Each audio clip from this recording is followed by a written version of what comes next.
Hey Mobile Mushroom family, Kara here, and welcome to today's video all about chanterelle mushrooms.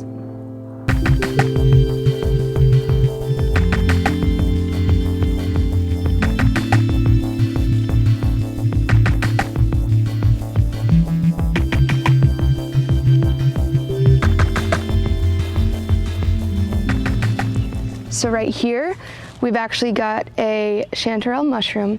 There are lots of different kinds of chanterelles, but they all fall under this umbrella term of chanterelle.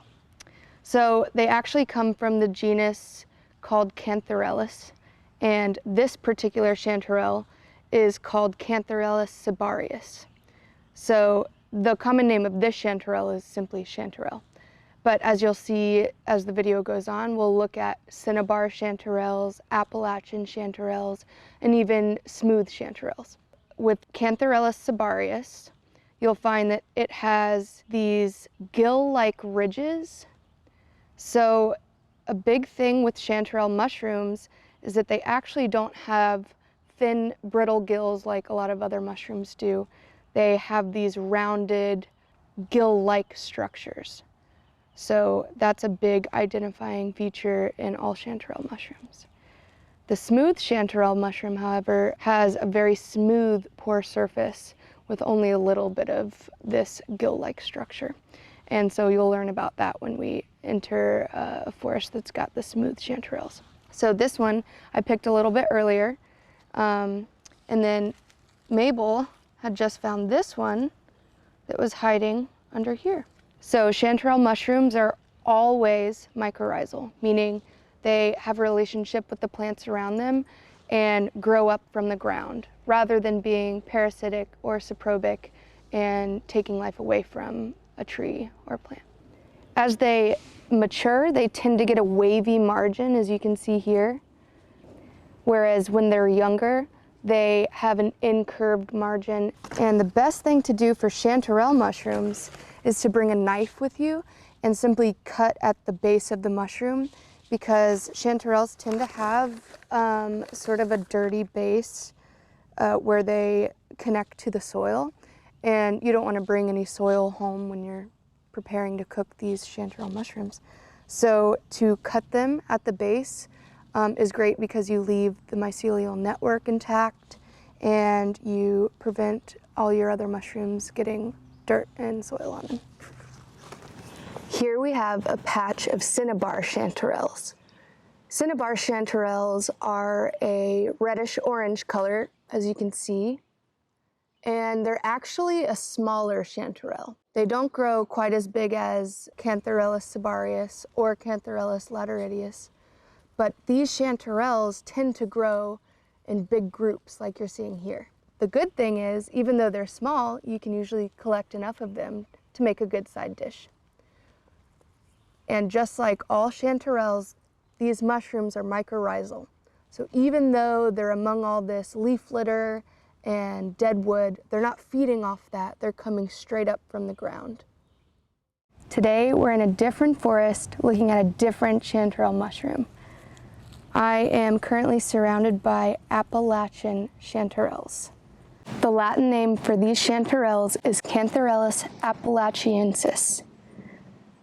So these chanterelles are similar to the other ones we've been looking at in that they have these gill-like ridges and they're decurrent, meaning they come down the stipe. But the distinguishing factor between these chanterelles and other chanterelles we've looked at so far is that these chanterelles have a dark cap.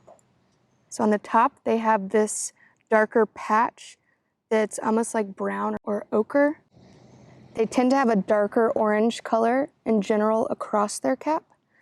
And even as young babies, they show this dark color over their cap. So these are a little bit smaller. This is a less mature specimen with its margins still curved under, kind of in a mushroom shape still. But as they mature, just like with the other chanterelles we've seen, their margins become wavy. They tend to look more like a flower.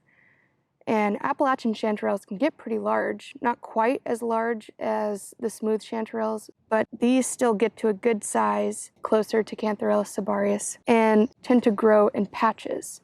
So just like with other chanterelles, if you see one, look around, there's probably a lot more right around it.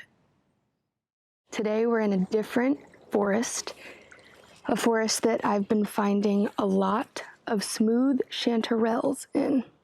So here we have Cantharellus lateridius.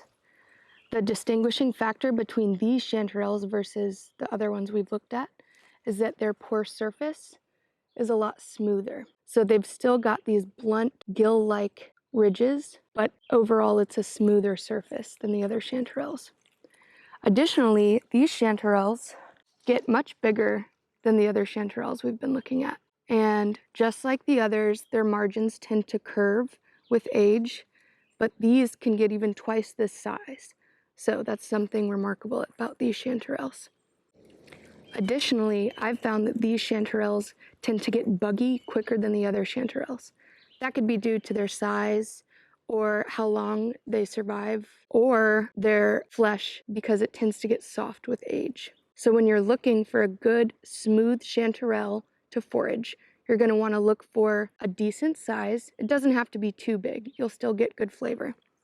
And then what you're going to want to do is cut at the base up from the mycelium.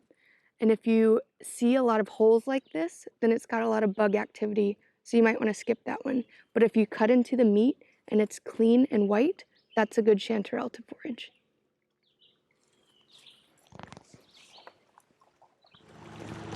Just a brief summary, chanterelles love areas just like this, with running water, floodplains, moss, rocky hillsides that all come down to the water. You may even just smell the chanterelles if you're near them, if you've got a good nose. They're known for their smell that's nutty and fruity, sort of like apricots is what they've been compared to. I found that a lot of times when I was close to chanterelles, I could smell them before I could even see them. So that's a fun thing about chanterelle mushrooms. And they're delicious. So, a great summer edible to forage. Like and subscribe if you'd like to learn more about mushrooms and the natural world around us. And leave a comment if you have any questions.